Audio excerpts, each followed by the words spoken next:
कहते हैं हर भूली बिसरी जगह की ना अपनी एक कहानी होती है, अपना एक राज। तो आज हम एक ऐसी ही पुरानी वीरान हवेली के अंधेरे गलियारों में झांकने वाले हैं। जरा सोच कर देखिए, शहर के भागदौड़ से बहुत दूर एक एकदम वीरान हवेली, और रात के सन्नाटे में किसी के रोने की आवाजें। क्या ये बस यूं ही हवा का शोर है, या उन दीवारों के पीछे सच में कोई राज दफन है? चलिए आज इसी रहस्य से पर्दा उठाते हैं।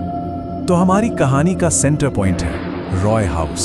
ये सिर्फ ईंट पत्थर का एक ढांचा नहीं है, बल्कि अपने आप में एक जीती जागती कहानी है।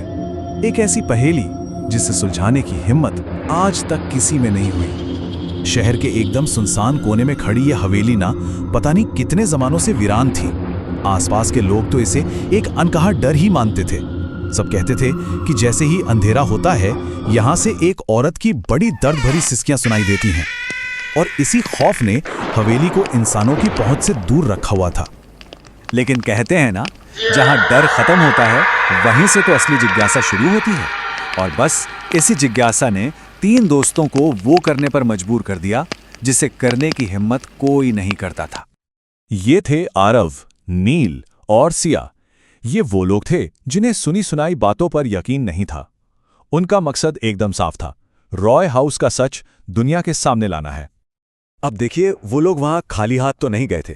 पूरी तैयारी थी। उनके हथियार थे एक कैमरा जो हर उस लम्हे को कैद कर सके जो आंखों से ना दिखे, टॉर्च जो सालों पुराने अंधेरे को चीर सके, और हां, एक रिकॉर्डर जो उस खामोशी में छिपी हर आवाज को पकड़ सके।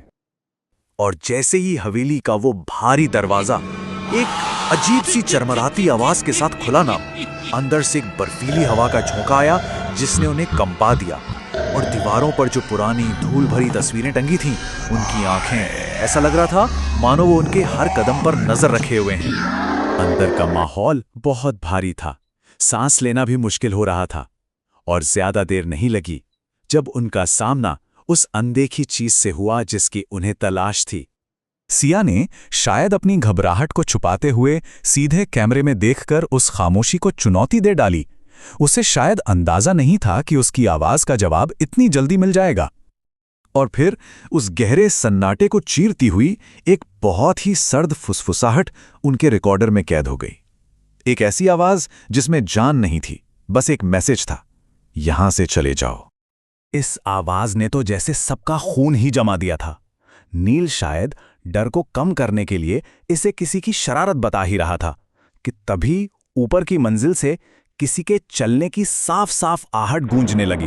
अब तो पीछे हटने का कोई सवाल ही नहीं था। अब कहानी उस मोड़ पर आ चुकी थी जहां से वापसी का कोई रास्ता नहीं था। हवेली अपना सबसे गहरा राज खोलने के लिए जैसे तैयार बैठी थी। तो उन कदमों की आवाज का पीछा करते हुए वो लोग ऊपर पहुंचे।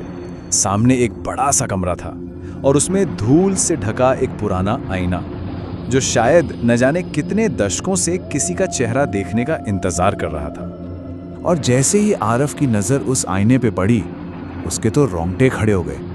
आईने के अंदर 3 नहीं बल्कि 4 लोग दिख रहे थे। सोचे, कमरे में असलियत में तो वो सिर्फ 3 थे, लेकिन आईना कुछ और ही कहानी बता रहा था। उनके ठीक पीछे एक औरत का अक्स दिख रहा था। सिया ने फौरन पलट कर देखा, मगर वहां कोई नहीं था, हवा तक नहीं। और तभी रिकॉर्डर में वही आवाज फिर गूंजी, लेकिन इस बार वो फुसफुसाहट नहीं थी, बल्कि एक साफ चेतावनी थी, जैसे कोई बिल्कुल पास खड़ा होकर गुस्से में बोल रहा हो। फिर एक चीख सुनाई दी, कैमरा हाथ से गिरा और टॉर्च की रोशनी बुझ गई। और बस एक ही पल में हवेली पर फिर से वही मौत का सन्नाटा छा गया। उस रात के बाद उन तीनों दोस्तों को फिर कभी किसी ने नहीं देखा। वो जैसे हवेली के अंधेरे में ही कहीं खो गए, लेकिन वो अपने पीछे एक आखिरी सुराग छोड़ गए थे। अगली सुबह जब लोग वहां पहुंचे तो हवेली के दरवाजे पर सिर्फ उनका कैमरा पड़ा मिला।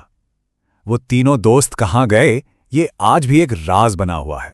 लेकिन सबसे बड़ा सवाल तो ये था कि गिरने से ठीक पहले उस कैमरे ने आखिर क्या रिकॉर्ड किया था।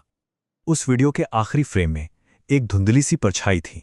जी हां, उसी औरत की जिसकी सिसकियों की कहानी आज भी उस हवेली को जिंदा रखे हुए है। कहते हैं वो आज भी अपने घर की रखवाली करती है। तो सवाल सिर्फ ये नहीं है कि क्या हर कहानी के पीछे कोई सच्चाई होती है। असली सवाल तो ये है कि जब सबूत उस सच्चाई की तरफ इशारा करे जिस पर हम यकीन ही नहीं करना चाहते, तब क्या किया जाए।